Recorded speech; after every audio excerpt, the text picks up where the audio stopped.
আসসালামু আলাইকুম। এই যে দেখতে পাচ্ছেন আমি একটি ফ্যান খুলতেছি। তো এই ফ্যানটা কিন্তু অনেক দাম, খোলা যায় না। তো এই ফ্যানটাতে আমি গ্যাসে হিট দিচ্ছি পিছন দিকে, এভাবে আপনারা খুলবেন। তো যখন হিট দিবেন তখন কিন্তু এই ফ্যানটা নরম হয়ে আসবে। এই যে দেখেন নরম হয়ে আসছে। এখন আমি এই ফ্যানটা নিয়ে খোলার চেষ্টা করব, দেখি। এই যে দেখেন বাদনকে বলছি একটু ধরার জন্য, তো বাদনে ধরছে আর আমি এই যে দেখেন টুকা টুকা বাড়ি দিচ্ছি, খুলে গেছে। তো একদম সহজ কাজটা, ঠিক আছে। আপনারা যারা ফ্যানের কাজ করেন তারা কিন্তু এভাবে খুলতে পারেন। যেহেতু আমরা অনেক নতুনরা আছি, ফ্যান খুলতে গিয়ে ভেঙে যায় বা নষ্ট করে ফেলি। তো এগুলা কেউ দেখেন, এই যে আরেকটা ফাট আছে, ওই ফাটটা আমি এভাবে ধরে এভাবে খুলতেছি।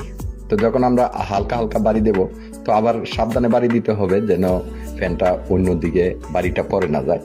সাইডে পড়লেই কিন্তু নষ্ট হয়ে যাবে। তো দেখেন এখন আমি তারগুলা খুলে নিচ্ছি। তো এখানে অনেকগুলা স্লট আছে। তো এই তারগুলা খুলে নিচ্ছি আর ফ্যানটাকে পরিষ্কার করে সেভারে ঢুকাবো।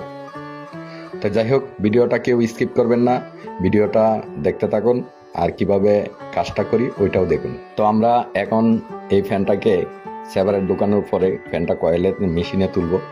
কয়েলটাকে মেশিনে তুলবো আর মেশিনে তোলার পরেই দেখবেন যে আমরা ফ্যানটা বাদাই করে শেষ করে ফেলবো। তো যাই হোক, আরেকবার দেখেন, এই যে দেখেন এখন ফ্যানটা মেশিনে তুলছি। মেশিনে তোলার পরে দেখেন কত সুন্দরভাবে কাজটা করতেছি, একটু নিখুঁতভাবে। কারণ আমি মেশিনে বাদাই করি, মেশিনে বাদাই করা কিন্তু একদম সহজ হয় না, আমার কাছে খুব ভালো মনে হয় মেশিনটা।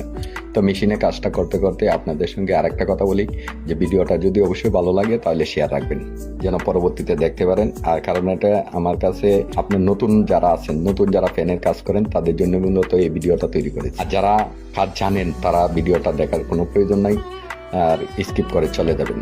এই যে দেখেন আমি প্রায় কাজটা শেষই করে ফেলেছি, আর অল্প কিছুক্ষণের মধ্যেই কাজটা শেষ হয়ে যাবে। এই যে দেখেন কত সুন্দরভাবে কাজটা সম্পন্ন করেছি। আপনারা অবশ্যই ভিডিওটা ভালো লাগলে শেয়ার রেখে দেবেন টাইমলাইনে যেন পরবর্তীতে দেখতে পারেন।